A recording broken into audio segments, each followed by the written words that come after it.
Halo adik-adik semua, selamat datang di Sarang Baca Buku. Hari ini kita akan mendengarkan cerita yang berjudul Petualangan Hans si Perkasa. Sebuah cerita yang berasal dari negara Swiss, yang ditulis oleh Lee Hyang-an dan ilustrasi oleh Jang Jong-yun. Buku ini diterbitkan oleh Buana Ilmu Populer. Zaman dahulu di sebuah desa di Swiss, hidup seorang anak bernama Hans yang tinggal berdua saja dengan ibunya. Tubuhnya tinggi besar dan tenaganya amat kuat, sehingga dia dipanggil Hans si Perkasa. Waktu terus berjalan, dan Hans pun tumbuh menjadi seorang pemuda. Tubuh Hans sangat tinggi bagaikan raksasa. Tenaganya juga sangat kuat. Bahkan, dia bisa mencabut pohon hingga akarnya hanya dengan satu tangan. Suatu hari, Hans mencabut pohon yang besar, kemudian memikulnya pulang ke rumah. Sang ibu yang melihatnya berkata, "Hans, ini sudah cukup untuk stok kayu bakar kita. Bagaimana kalau kamu mencari pekerjaan baru selain pekerjaan rumah?" Beberapa hari kemudian, Hans pergi untuk mencari pekerjaan. Dia mendaki gunung dan menyeberangi sungai. Sejauh apa ya? Di balik bukit, terlihat sebuah lahan perkebunan. Hans pun mencari sang tuan tanah dan meminta, "Di lahan seluas ini, pasti diperlukan banyak pekerja. Tolong pekerjakan aku, tuan." Namun, si tuan tanah melambaikan tangannya dengan tegas. "Aku sudah punya 2 orang pekerja, tidak butuh lagi." Sebenarnya, si tuan tanah membutuhkannya, tapi dia seorang yang pelit. Pekerjaan yang harusnya dikerjakan oleh 3 atau 4 orang diberikan pada 2 orang saja. Hans mengatakan ide yang luar biasa. "Tuan tidak perlu memberiku upah, tetapi sebagai gantinya, biarkan aku menampak pipi Tuan setidaknya sekali dalam 1 tahun."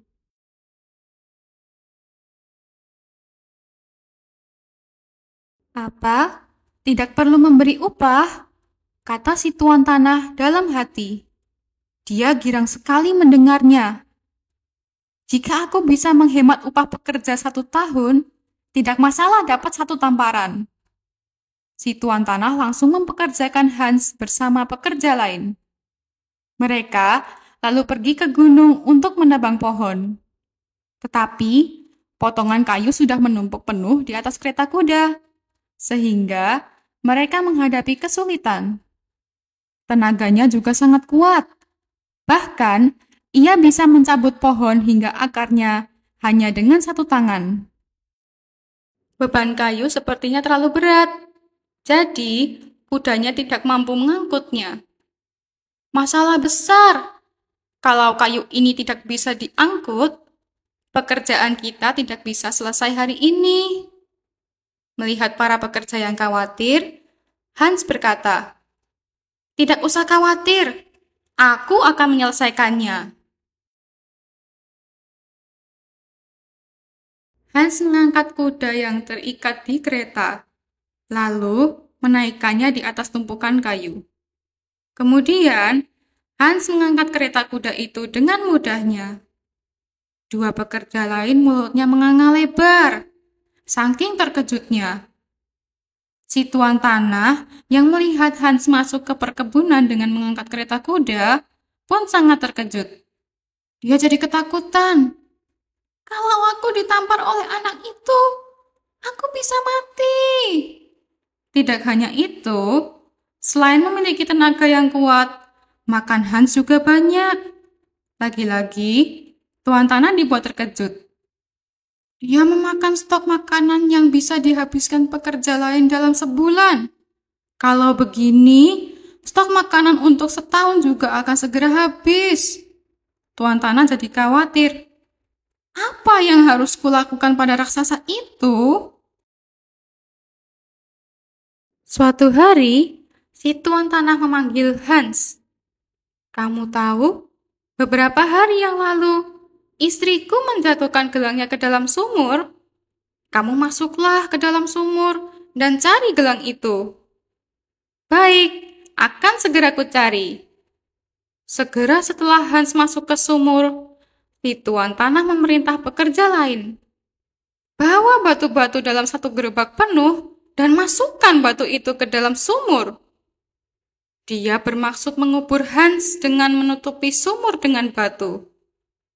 Para pekerja khawatir dengan Hans, tetapi mereka terpaksa melakukannya sesuai perintah tuan tanah. Kruduk, kruduk, bruk, bruk. Begitu banyak batu yang ditumpahkan ke dalam sumur. Tetapi, apa yang terjadi? Namun, bukan suara jeritan yang terdengar. Tuan, entah siapa yang menumpahkan pasir dari atas, bikin aku gatal dan tidak bisa mencari gelangnya. Apa? Dia bilang batu-batu ini hanya pasir? Sungguh masalah besar akan muncul jika aku membiarkannya begitu saja. Sebentar, apa tidak ada benda yang lebih berat dari batu? Tuan tanah makin cemas. Tuan tanah pun kembali memerintah pekerjanya. Hei, ambil lonceng besi dari gereja itu dan lemparkan ke dalam sumur. Kali ini, para pekerja juga melakukan sesuai perintah tuan tanah. Melihat lonceng besi jatuh ke dalam sumur, si tuan tanah pun tertawa lega. Meskipun kuat, dia tidak akan bisa menahan berat lonceng besi. Hahaha. Akan tetapi, suara santai Hans pun terdengar dari dalam sumur. Beruntungnya aku.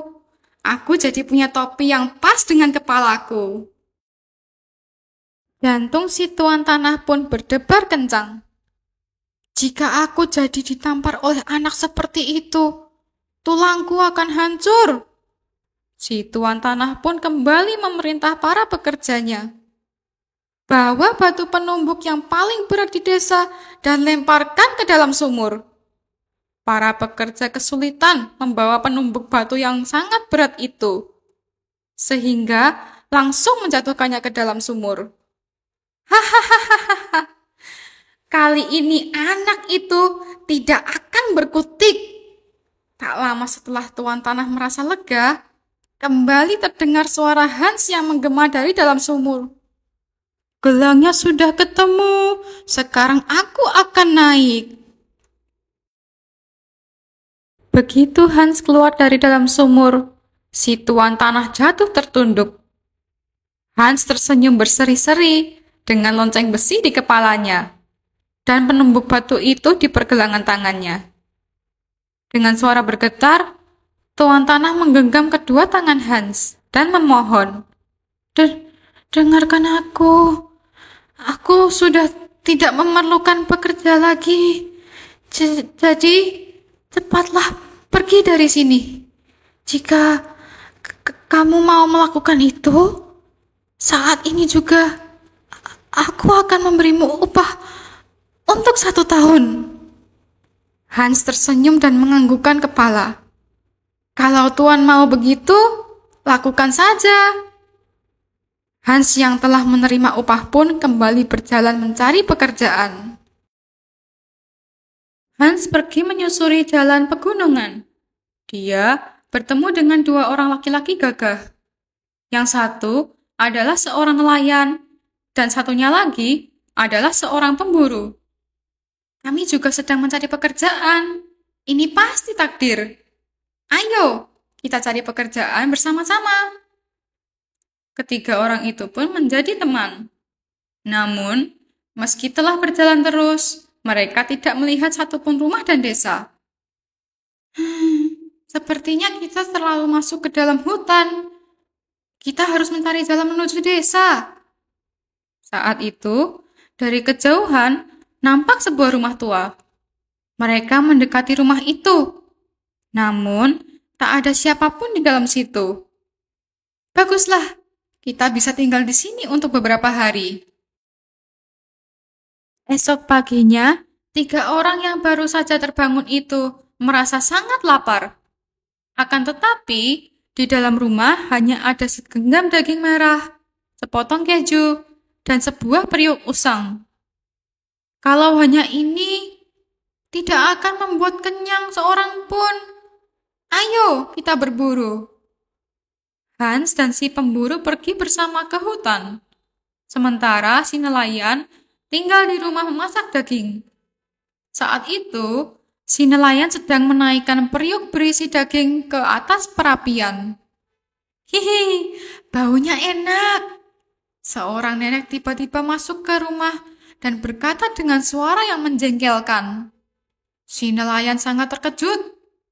Nenek itu terlihat seperti penyihir dengan rambut putih dan kukunya yang panjang. Ah, penyihir! Nenek penyihir itu berkata kepada nelayan yang masih terkejut. Aku sudah tidak makan beberapa hari. Apa kamu mau membagi dagingmu? Melihat si nenek yang memegangi perutnya karena lapar, si nelayan merasa kasihan. Tunggu sebentar. Si nelayan membuka tutup periuk, hendak membagikan daging yang jumlahnya hanya sedikit. Namun, pada saat yang sama, tiba-tiba nenek penyihir melompat naik ke atas punggung si nelayan. Nelayan pun terjatuh, dan si nenek mencakari wajahnya. Ah! Teriak si nelayan, berusaha terlepas dari nenek penyihir. Tetapi, entah bagaimana, tenaga si nenek begitu besar, sehingga dia tidak bisa melepaskannya. Si nelayan yang telah berusaha, akhirnya terguling-guling di lantai, dan nenek penyihir pun segera keluar lewat pintu. Hans dan si pemburu kembali ke rumah menjelang sore hari. Mereka membawa seekor beruang hasil buruan. Namun, mereka dikejutkan dengan kondisi wajah si nelayan. Wajah si nelayan penuh bekas cakaran kuku. Ya ampun, apa yang terjadi? Mereka berdua bertanya. Tetapi, nelayan tidak menjawab. Dia merasa malu telah diserang oleh seorang nenek. Meskipun nenek itu adalah penyihir. Si nelayan pun memasak daging beruang seperti tidak terjadi apa-apa. Kalau dagingnya sebanyak ini, kita makan sampai kenyang pun akan ada sisanya. Malam ini kita makan sepuasnya. Esoknya, Hans dan si nelayan pergi untuk berburu begitu matahari terbit. Hari ini, giliran si pemburu yang memasak dan menjaga rumah. Kali ini pun, si nenek penyihir muncul lagi. Aku sudah tidak makan beberapa hari. Apa kamu mau membagi dagingmu? Si pemburu pun merasa kasihan melihat tubuh nenek yang kurus itu. Kami punya cukup daging, akan kubagi untukmu. Si pemburu membuka periuk dan membungkuk. Kali ini, si nenek penyihir juga melompat ke punggung pemburu dan mencakar wajahnya dengan kuku-kuku panjangnya. Sang pemburu pun tak bisa melawan nenek itu. Hans dan si nelayan pulang. Sebenarnya, apa yang terjadi pada wajahmu hari ini? Tanya Hans sambil melotot, tak percaya melihat wajah si pemburu. Akhirnya, nelayan dan pemburu menceritakan semua yang terjadi kemarin dan hari ini kepada Hans. Hari berikutnya, giliran Hans yang tinggal di rumah. Si pemburu dan nelayan pergi, meskipun dengan perasaan tidak nyaman. Hari ini, pasti nenek penyihir itu datang lagi. Apa yang sebaiknya kita lakukan? Kata si pemburu. Dia juga pasti akan mengalami hal yang sama seperti kita. Sahut si nelayan. Akan tetapi, Hans tidak mudah diremehkan. Sudah bisa ditebak, nenek penyihir yang datang ke rumah hari ini juga melompat ke punggung Hans. Saat hal itu terjadi, Hans dengan sigap membalikkan badannya, menangkap si nenek penyihir dan memutar-mutar badannya. Si nenek penyihir pusing dan terjatuh. Aduh, selamatkan aku! Tolong, selamatkan aku! Hans mengikat erat-erat nenek penyihir dengan tali tambang. Si pemburu dan nelayan terkejut saat pulang pada malam harinya. Nenek penyihir yang terikat kuat sedang menangis sambil memohon kepada Hans. Tolong lepaskan aku. Aku tidak akan kembali lagi ke rumah ini. Namun, Hans tidak percaya. Kamu sudah mengganggu orang tanpa alasan. Tentu kau harus dihukum. Kumohon, aku akan membocorkan rahasia besar kepadamu. Karena itu, lepaskanlah aku. Telinga Hans pun tergelitik mendengar kata rahasia besar. Si nenek penyihir pun mulai bercerita setelah Hans berjanji akan melepaskannya. Jika kamu melewati gua yang ada jauh di dalam hutan ini, kamu akan menemukan sebuah istana. Di dalam istana itu, ada seorang putri yang disandra. Putri itu dijaga oleh 3 ekor naga. Siapapun yang bisa mengalahkan naga-naga itu dan menyelamatkan sang putri, berhak mendapatkan semua harta di dalam kastil itu, dan juga menikahi sang putri. Hans, si pemburu, dan si nelayan mencari gua itu. Tak lama, mereka menemukannya. Gua itu sangat gelap dan dalam. Si nelayan dan si pemburu terlalu takut dan akhirnya mundur. Tetapi Hans tetap melangkah, meninggalkan 2 orang itu. Setelah berjalan cukup lama, benar saja, tampak sebuah istana yang terbuat dari emas dan berlian. Hans memasuki istana itu. Seorang putri cantik muncul. Hai, aku Hans, sapa Hans. Kamu berani sekali sampai datang ke tempat ini. Untung saja saat ini naga-naga penjaga sedang tertidur.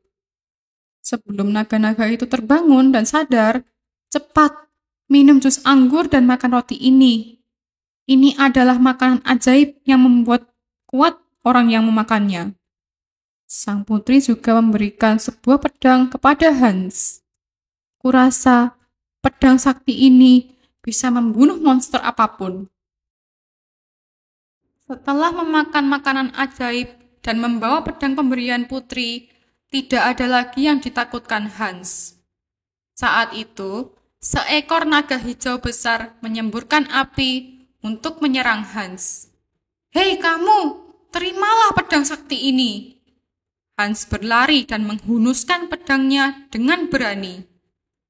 Tetapi, naga bertubuh besar itu bukanlah lawan yang mudah. Apalagi, naga itu menyemburkan api yang berbahaya. Hans tidak menyerah dan kembali menghunuskan pedangnya sekuat tenaga. Naga itu berhasil tertusuk pedang Hans. Sang naga menjerit dan terjatuh. Tetapi, bukan hanya sang naga yang terjatuh. Pada saat yang bersamaan, Hans terkena semburan api sang naga sehingga terjatuh dan tak sadarkan diri. Sang putri segera berlari menghampiri Hans yang jatuh pingsan. Dia meminumkan sedikit jus anggur ajaib ke mulut Hans. Kemudian terjadi keajaiban. Hans yang kehilangan kesadaran segera membuka matanya. Makan juga roti ini. Dengan begitu, kamu akan lebih kuat. Hans pun memakan roti itu. Seluruh tubuhnya tiba-tiba seperti dialiri tenaga. Pada saat itu, naga kedua menampakkan dirinya. Hau, hau. Naga ini lebih buas dan kuat dari naga sebelumnya. Naga kedua itu tidak menyemburkan api, melainkan asap hitam. Karena asap itu, Hans jadi sulit bernapas. Saat Hans kebingungan, putri kembali melemparkan pedang sakti padanya. Taklukkan sang naga dengan pedang ini. Hans menangkap pedang yang dilemparkan putri dan mengangkat pedang itu tinggi-tinggi, menghantam bagian samping tubuh naga. Sang naga tergelepar keras, menjerit, kemudian pingsan. Tetapi Hans yang sudah terlalu banyak menghirup asap yang disemburkan naga, lagi-lagi ikut pingsan. Sang putri kembali menghampiri Hans dan meminumkan jus anggur, juga memberi roti padanya. Begitu Hans terbangun, putri menangis. Sungguh, aku berterima kasih. Kamu telah mempertaruhkan nyawa melawan naga-naga buas itu. Meskipun sudah memakan roti dan meminum jus anggur ajaib, juga menggunakan pedang sakti. Hingga saat ini, banyak orang yang akhirnya melarikan diri di depan naga-naga buas itu. Mereka selalu tak berdaya. Kamu sungguh pemberani. Tidak. Sekarang, aku harus mengalahkan naga terakhir. Saat Hans hendak berdiri, putri berkata, naga ketiga akan muncul besok pagi. Karena itu, istirahatlah malam ini.